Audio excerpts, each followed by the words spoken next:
She was hours from becoming a billionaire's wife. White dress, cameras waiting. Then she overheard one sentence that stopped her heart. She'll be gone soon. Not a breakup, not an affair, a murder plan. And the voice helping him? The one she trusted most.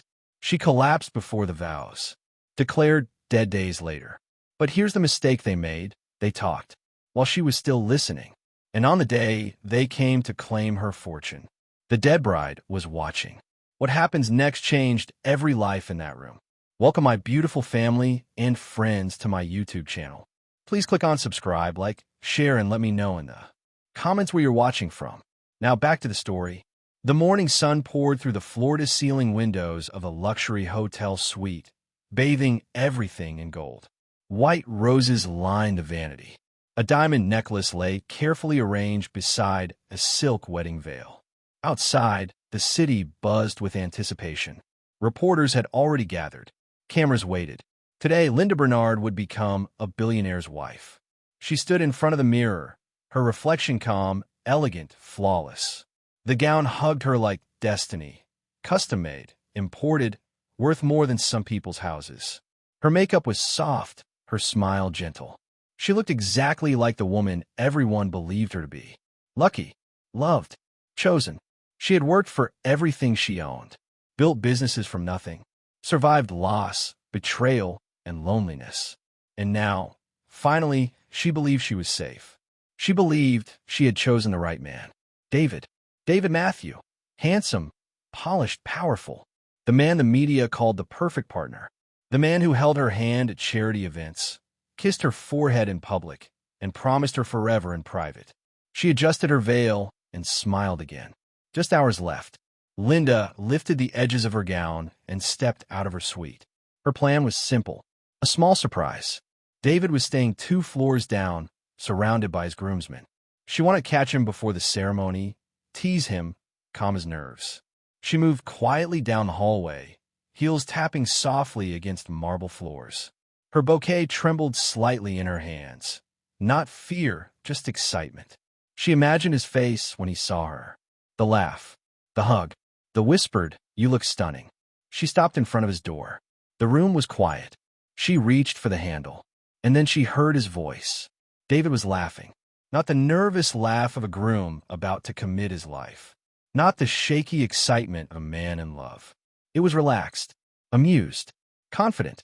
Linda paused, smiling to herself. Probably joking with one of the guys, she thought. She leaned closer. Then she heard the words that shattered her world. "She'll be gone soon," David said casually. "The pill will finish her. Before or after the vows, it doesn't matter." Linda froze. Her fingers slipped from the door handle. The hallway suddenly felt too quiet, too long, too cold. David continued, his tone bored, almost impatient. "Once she's dead, everything she owns becomes ours. The companies, the properties, all of it." Linda's heart slammed violently against her ribs. Gone? Dead? Her brain refused to accept what her ears had just heard. She pressed her palm against the wall to steady herself. "No, I must be misunderstanding." She leaned closer, breath shallow, ears ringing. "Just make sure she takes one more pill before the ceremony," David added. "I don't care how you do it." There was a brief pause. Then another voice answered. Soft, familiar, female. "Relax," the woman said calmly. "I already added it to her drink this morning." Linda's knees went weak.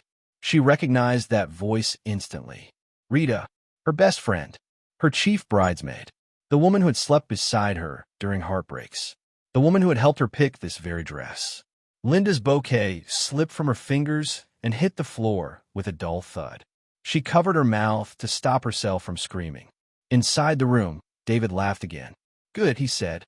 "Hope you're wearing your bridesmaid dress today." Linda's vision blurred. The walls tilted. Her heartbeat thundered so loudly she was sure they could hear it through the door. Rita laughed softly too. "Of course," she said. "After today, we won't have to pretend anymore." Pretend. Linda staggered back.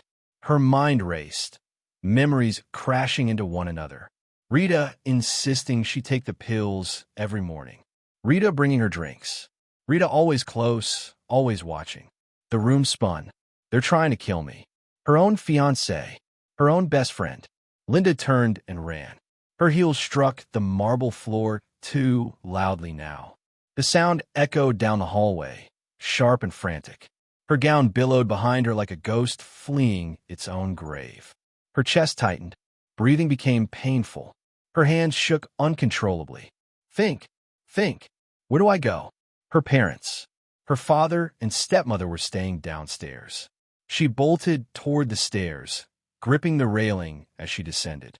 Each step sent fire through her lungs. Her vision darkened at the edges. Not now, she whispered to herself. Please, not now. She stumbled toward their hotel room, barely able to stand. Her trembling hand pushed the door open. Dad, she gasped. Mom. She collapsed. Her father rushed forward, catching her just in time. Linda, he shouted. What's wrong? Her gown spread across the floor like spilled snow. Her skin was pale. Her lips trembled. They want to kill me, she whispered. Her father's eyes widened in horror. Who? Linda tried to answer, but the words wouldn't come. Her body went limp. Linda, he yelled, shaking her gently. Somebody help us. The hallway erupted in chaos. Hotel guests poured out of their rooms. Someone screamed. Someone called for help. Upstairs, behind his locked door, David was still smiling. Minutes later, he emerged, his face carefully arranged into panic. He pushed through the crowd, shouting loudly. My bride. What happened to my bride? He dropped to his knees beside her, cradling her hand. Linda, please wake up, he cried. You promised me forever. Tears streamed down his face, perfect, convincing, false. Inside, his heart danced. Everything was working. As Linda's motionless body was lifted and rushed into a car, her bouquet lay crushed on the floor behind her. Her makeup had smudged. Her skin looked cold, lifeless. David climbed in beside her, placing her head gently on his lap. To anyone watching, he was a broken man. But as the car sped toward the hospital, David reached into his pocket, pulled out his phone, and typed a message. Congratulations to us. It's done. He sent it. Then he smiled, a small, cold smile. At the hospital entrance, he wiped his face clean of joy and burst out screaming for help. Doctors and nurses rushed forward. Linda was placed on a stretcher, her body limp, her heartbeat faint. Her stepmother followed behind, sobbing loudly. Her father stood frozen, watching his world fall apart. David sat in the waiting area, rocking back and forth, checking the clock. Every few minutes, a smirk crept onto his face before he hid it behind his hands. Minutes passed, then hours. Finally, a doctor emerged. She's alive, he said. But barely. David bowed his head, pretending to cry. Inside, he cursed. Not dead yet. His phone vibrated. Good job. We'll talk soon. He looked up at the ceiling, forcing tears into his eyes. Inside the emergency room, Linda lay surrounded by machines. Tubes, wires, beeping monitors. Her body was weak, but her mind was awake. Her fingers twitched. Her eyes fluttered open. A nurse gasped. She's waking up. Linda swallowed painfully. Please, she whispered. Don't tell them. The nurse hesitated. Please, Linda begged again. Not yet. The nurse looked in her eyes and saw it. Not confusion, not fear alone, but awareness. Survival. She nodded slowly. Linda closed her eyes again. Tears slid silently down her temples. They tried to kill me, she thought. But I'm still here, and they will regret it. If you believe betrayal deserves consequences, hit like. Silence protects villains. Darkness pressed in on Linda like water, closing over her head. At first, there was no pain, only sound. A slow, mechanical beeping echoed in the distance, steady, patient, merciless. It rose and fell like a clock counting down something she could not see. Her chest felt heavy, as if someone had placed a stone on it. Each breath came shallow and thin, borrowed rather than owned. She wanted to move. She couldn't. Her eyelids felt sealed shut. Her limbs were numb, unresponsive, distant. Somewhere far away, voices murmured, soft, urgent, blurred. The smell of antiseptic filled her lungs. Hospital. The realization came slowly, like a bruise forming beneath the skin. I'm alive. The thought shocked her more than the pain. Images crashed in her mind. The hallway, David's voice, the word she'll be gone soon, Rita's laugh, the pills, the betrayal. Her heart stuttered, and the beeping sound spiked sharply. A nurse cursed under her breath. Her heart rate's unstable. Linda tried to scream. Nothing came out. Panic clawed up her throat. She fought against the darkness, forcing herself to focus. Breathe. Stay calm. Don't let them know. Because even here, especially here, she wasn't safe. She forced her fingers to move. A tiny twitch. Another. Wait, someone said. Did you see that? Hands hovered over her, warm and careful. Linda gathered every ounce of strength she had left and pushed again. Her eyelids fluttered, heavy as iron doors, but they opened a fraction. Light stabbed into her eyes. A nurse gasped. She's waking up. Voices rushed closer. Someone leaned over her, relief flooding their face. Linda? Can you hear me? Yes, she wanted to say. Yes, and they tried to kill me. Her lips parted. Her throat burned.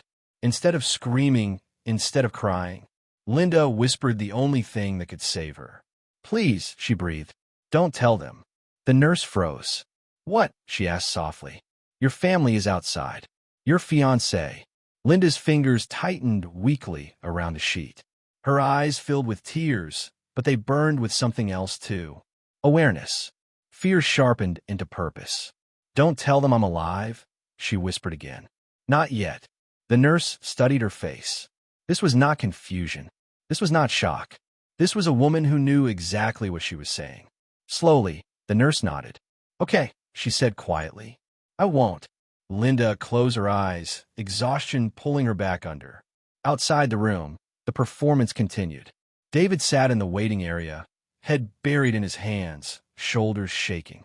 Anyone watching would have sworn he was devastated. He whispered Linda's name again and again, as if praying it might bring her back. But every few minutes, his eyes flicked to the clock. Too slow. Her stepmother sobbed loudly, clinging to Linda's father. Guests whispered prayers. Some cried.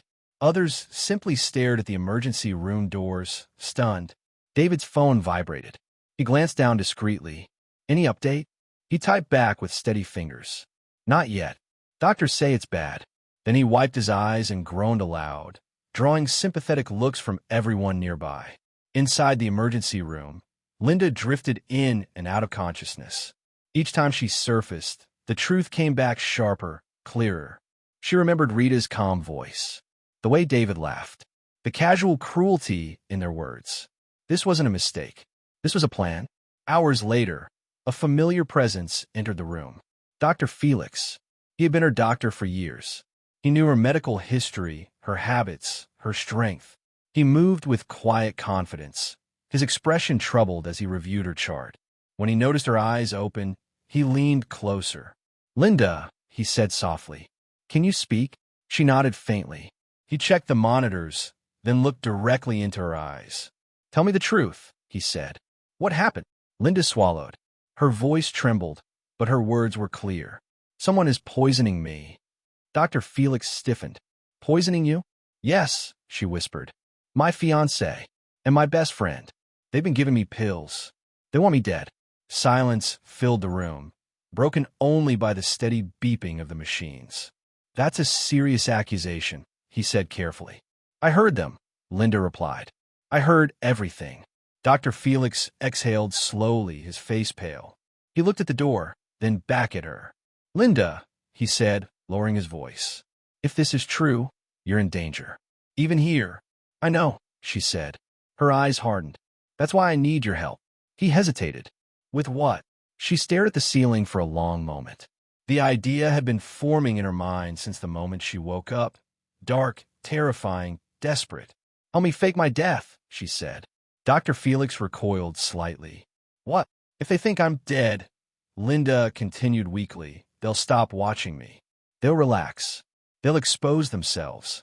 That's extremely risky, he said. Your heart is already fragile. I know, she replied. But staying alive like this is more dangerous. He studied her face. There was fear there, but also resolve. A woman pushed to the edge, choosing to fight rather than beg. After a long silence, Dr. Felix nodded once. If we do this, he said, we do it carefully, perfectly. The plan unfolded quietly, piece by piece. A controlled medication to slow her heart rate. Ice packs to lower her body temperature. Machines adjusted to show weakening signs. A death certificate prepared, but not finalized. Outside, David paced. The doctor emerged, face solemn. I'm sorry, Dr. Felix announced.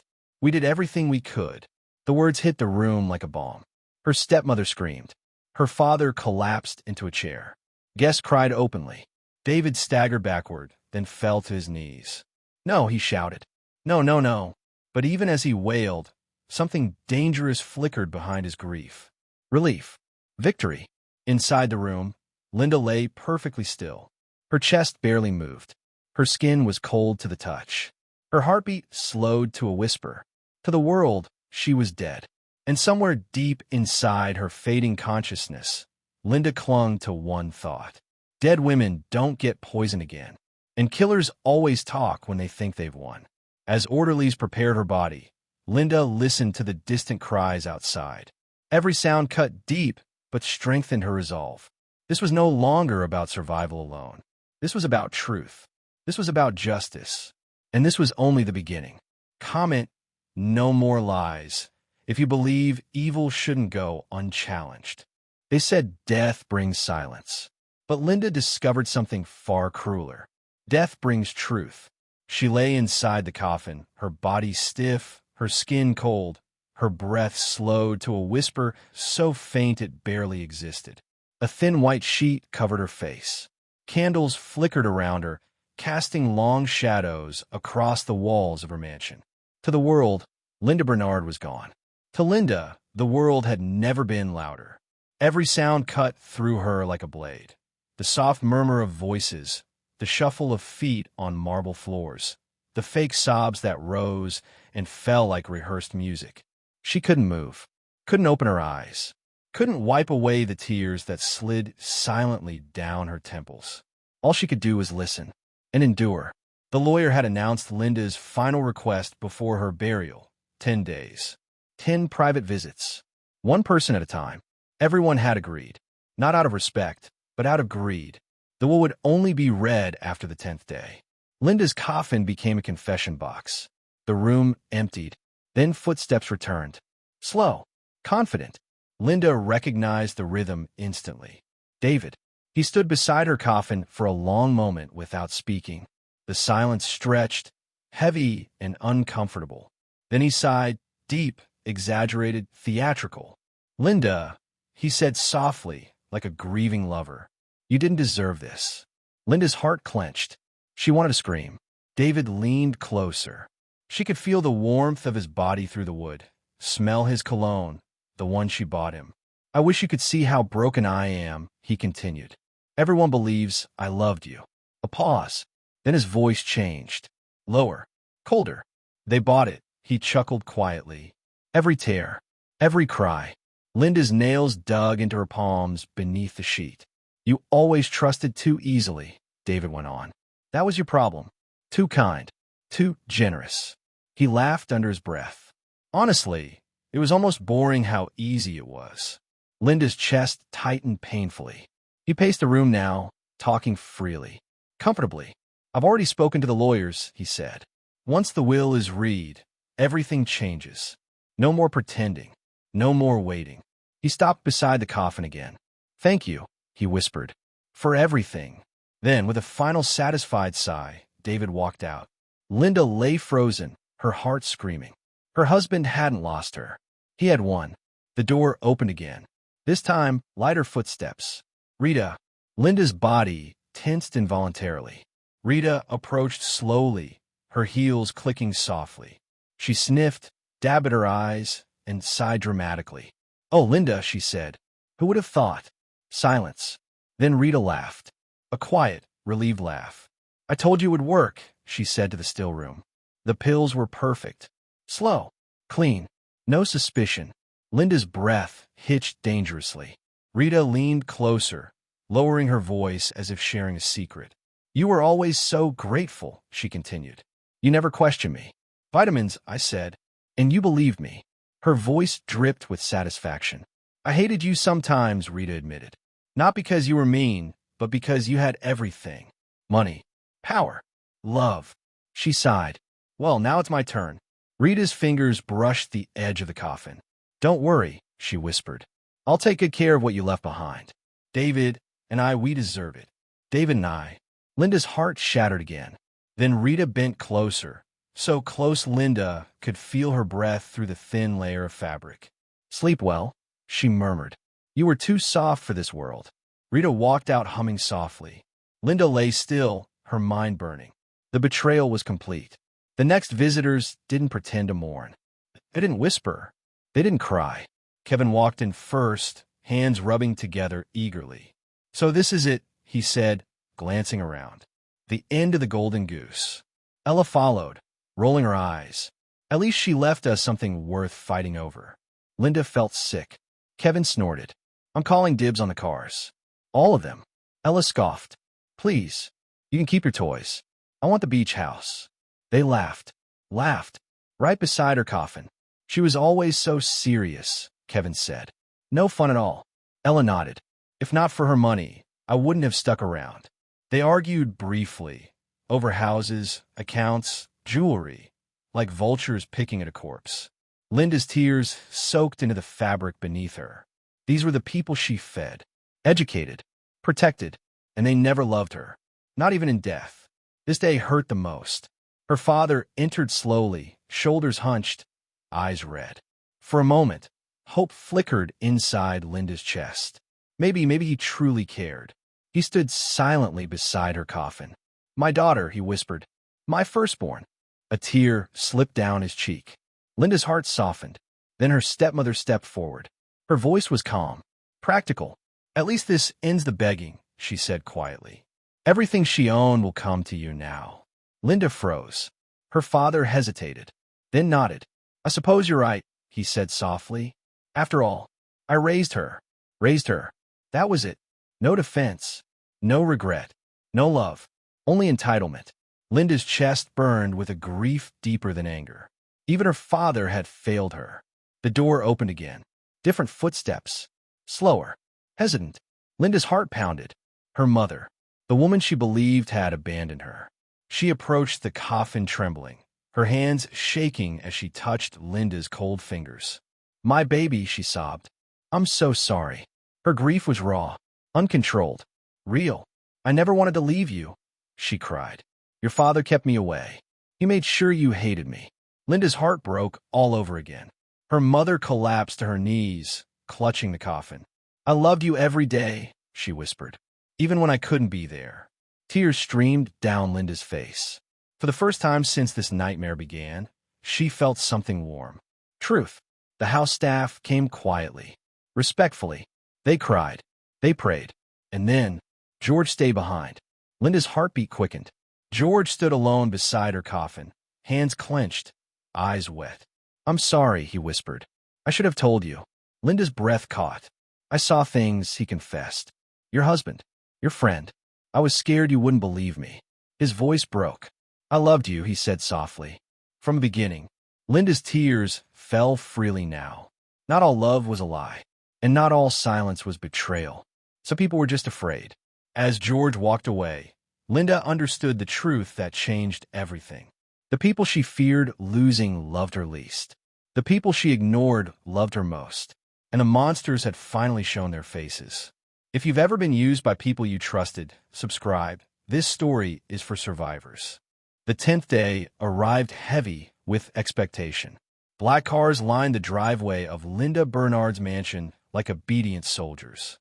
The iron gates swung open again and again as mourners, no, claimants, filed inside. They wore black, but grief no longer bothered to hide behind their eyes. Their whispers weren't prayers. They were calculations. Inside the grand living room, Linda's coffin rested exactly where it had for days, polished and pristine, candles burning low. Above it, crystal chandeliers cast a cold, expensive light over marble floors and gold-trimmed walls. This was the room where fortunes were celebrated. Today, it will be divided. David arrived last. He stepped out of his car in a tailored black suit, expression solemn, posture perfect. Cameras flashed. He bowed his head just long enough to look broken, long enough to be believed. Inside, Rita stood near the window, hands folded, eyes dry. Kevin and Ella whispered to each other on a velvet couch, already arguing about percentages. Linda's father sat stiffly beside his wife, fingers interlocked, eyes darting toward the door as if afraid the lawyer might be late. Everyone was waiting. For money. For power. For proof that Linda Bernard was truly gone. The lawyer entered precisely on time, a black briefcase in hand, his face unreadable. The room fell silent at once. Even the air seemed to pause. "Before the will is read," he said calmly, Madame Linda left one final instruction. Groans rippled softly through the room. "What now?" Ella muttered. The lawyer ignored her. He walked toward the large television mounted on the wall and inserted a flash drive.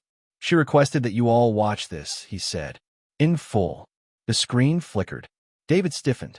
The first video began without warning. A hotel hallway. Dim lighting. Security footage. Gasps filled the room. David appeared on screen, laughing, relaxed, holding Rita's hand as they slipped into a hotel room together. Not once. Not twice. Again and again. Different days. Different outfits. Rita's face drained of color. "This is fake," David snapped, standing abruptly. "Turn it off." The lawyer didn't move. The next clip played. Audio only. David's voice, clear, unmistakable. "She'll be gone soon. The pills will finish her." A woman's voice answered. "I already added it to her drink." Rita's voice. The room erupted. "No," Rita whispered, shaking her head. Kevin stood up slowly, his mouth hanging open. Ella clutched her purse to her chest.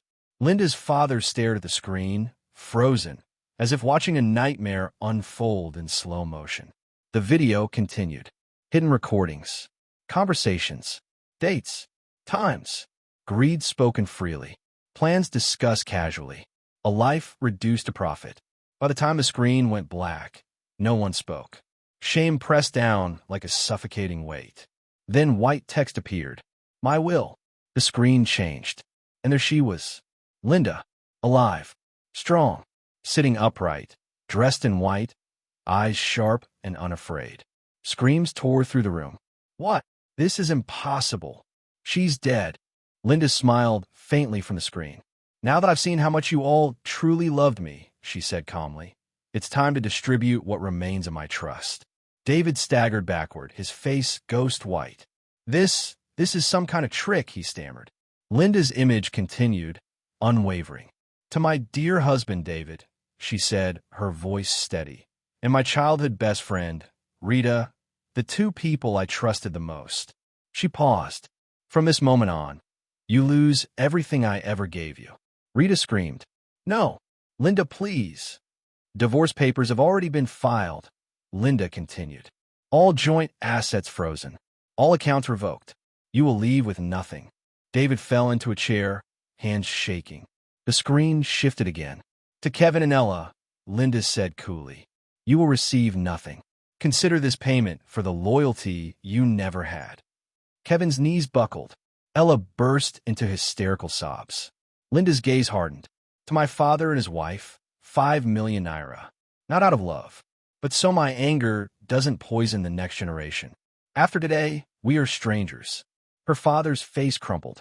"To my mother," Linda said softly, emotion finally breaking through, "I'm sorry, and I'm ready to begin again." Her mother wept openly.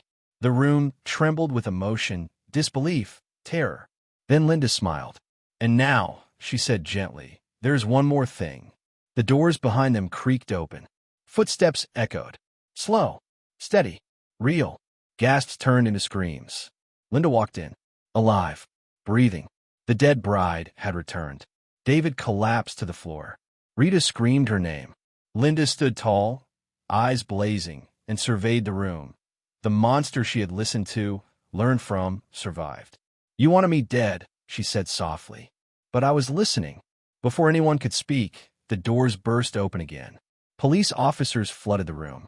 David Matthew and Rita Collins, the lead officer, announced, "You are under arrest for attempted murder." Handcuffs clicked. David screamed. Rita sobbed. Linda didn't flinch. Justice had finally arrived. Comment, I stand for justice, if you're not siding with the wicked. The sound was small, but it echoed louder than every lie that came before it. Click. Cold metal closed around David's wrists. For a heartbeat, the room froze. Then the groom screamed. "No, this is insane," David shouted, twisting violently as officers tightened their grip. "She's alive. You can't arrest me. She's standing right there." His voice cracked, panic shredding the confidence he had worn like armor for years. The perfect fiancé, the grieving widower, the man who had played everyone. Gone. Rita collapsed. Her knees hit the marble floor as if the strength had drained from her body all at once. She sobbed uncontrollably, clutching her dress, mascara streaking down her face. "Linda, please," she cried. "I didn't mean it like that. I was scared. I didn't think." David turned on her instantly. "Shut up," he roared. "You did this. You said it would work." The officers didn't wait. They hauled David upright as he thrashed and cursed, his polished image unraveling with every desperate word. Rita was pulled to her feet too, her cries echoing through the mansion that once symbolized victory. Now it felt like a courtroom. Linda stood perfectly still. She didn't smile. She didn't shout.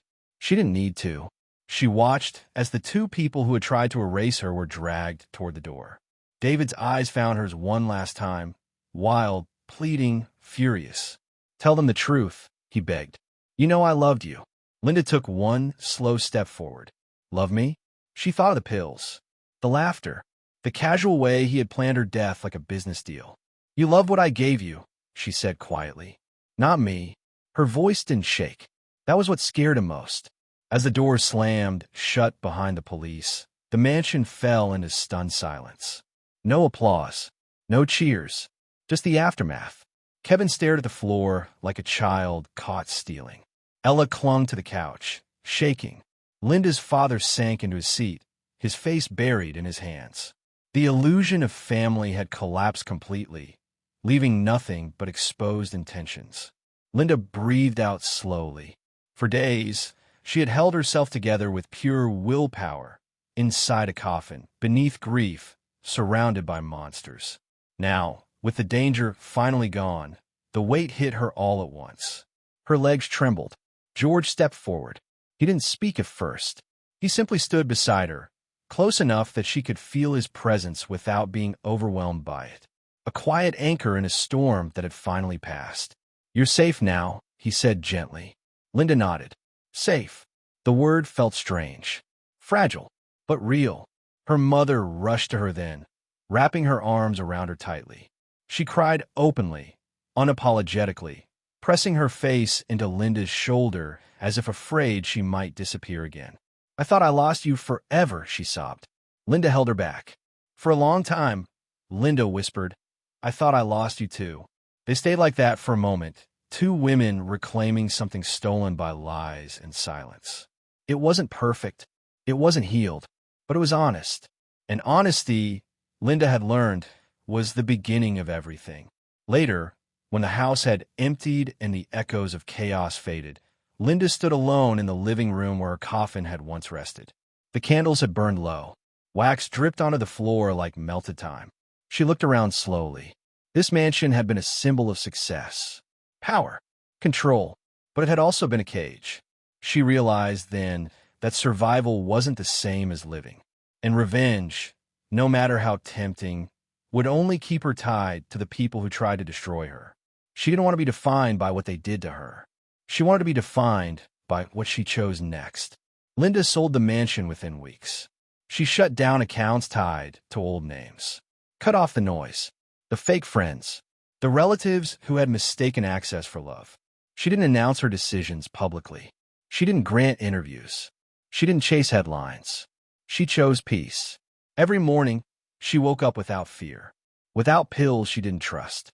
Without smiles, she had a question. She rebuilt her life quietly, intentionally, surrounding herself with people who didn't need her wealth to see her worth. Her mother moved closer. Slowly, carefully, they learned each other again, not as strangers divided by lies, but as women choosing truth. And George? George never asked for anything. He stayed, not because she was rich, not because she owed him, but because he cared. One evening, as they sat watching the sun sink behind the city skyline, Linda realized something that surprised her. She wasn't angry anymore. The rage that once burned in her chest had softened into clarity. She understood now that betrayal said nothing about her value and everything about theirs. She had walked through death and come back awake. She had listened when monsters spoke freely, and she had chosen not to become one herself. Linda stood taller now, not because she had won, but because she had let go. She walked away richer than she had ever been, not in money, but in freedom, in self-respect, in the unshakable knowledge that truth, no matter how buried, always finds its way to the surface. And somewhere, far from the mansion and the lies, Linda smiled. Not because the villains fell, but because she rose. If this story made you feel something, don't scroll yet. Because stories like this don't just entertain, they remind us who we are when no one is watching. If you believe love should never be weaponized, share this story. If you stand against betrayal, subscribe. Villains hate accountability. And tell us in the comments, would you have chosen revenge or peace? Stay with us. The next story begins where this one ends.